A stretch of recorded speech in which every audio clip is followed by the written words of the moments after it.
good long time since the last time you guys have actually physically seen Ruth on the channel, not like on Instagram or anything. But she's come a really, really long way since I've started this whole, what I've dubbed the Ruthless Ruth rebuild.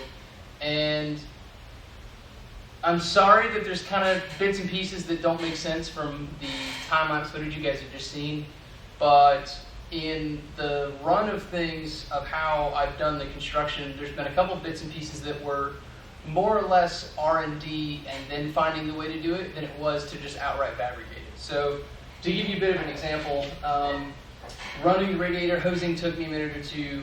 It wasn't really that hard, but I felt like it would have been really boring for you guys to watch me just plug in radiator hosing and trim it to sizes.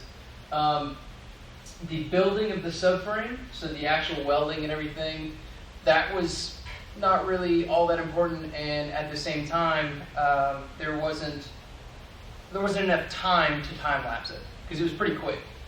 Mounting the bodywork took me a bit of time as well. I had to go through it twice just because I'm essentially mating CBR bodywork to a ZA6R subframe, and it wasn't hard, but yet again, it was one of those things I had to do it 2 or 3 times and get it right and get everything fitted because the actual subframe itself is offset, so it's kind of weird.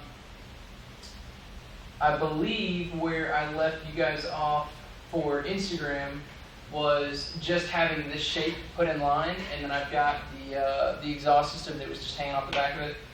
That was more or less just sitting there so I could get some lines and everything. But for right now, this is Ruth, and I'm super excited. It's ridiculous how much fun this build has been. Not even from the aspect of like bringing her back up to par and like getting her really, really ready to run, but I've learned a lot.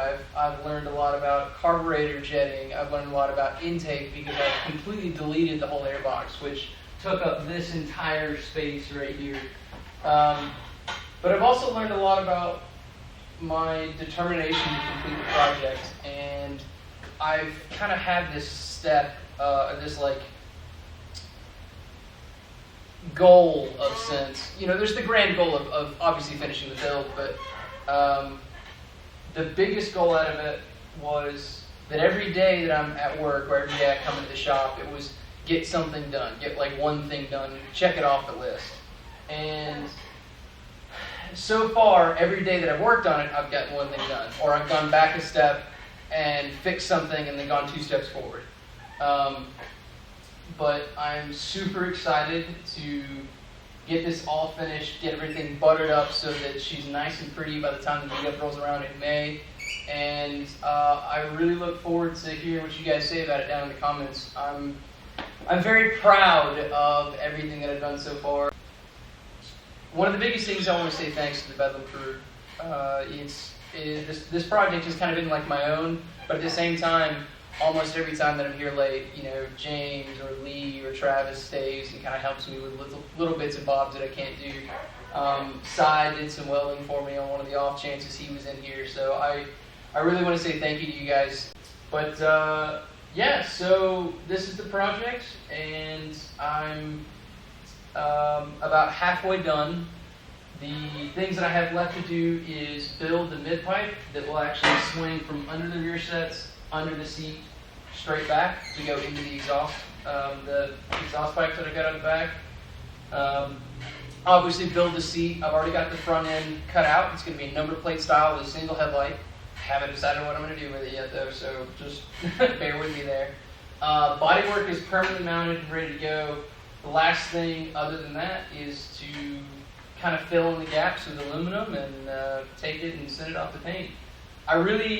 This has been a project that's kind of been on my own, but I really want to hear from you guys what you think or you would enjoy. I obviously have Ruth's namesake, her gas tank, or my namesake, the original gas tank, but I'm trying to decide whether or not I want to keep that like ratty aspect of her, or if I want to buy another tank and actually do a full paint. You guys let me know what you think, and I look forward to hearing from you guys. So, face reveal for all you fuckers who are going to say it in the comments. So yeah, I'll see you guys soon.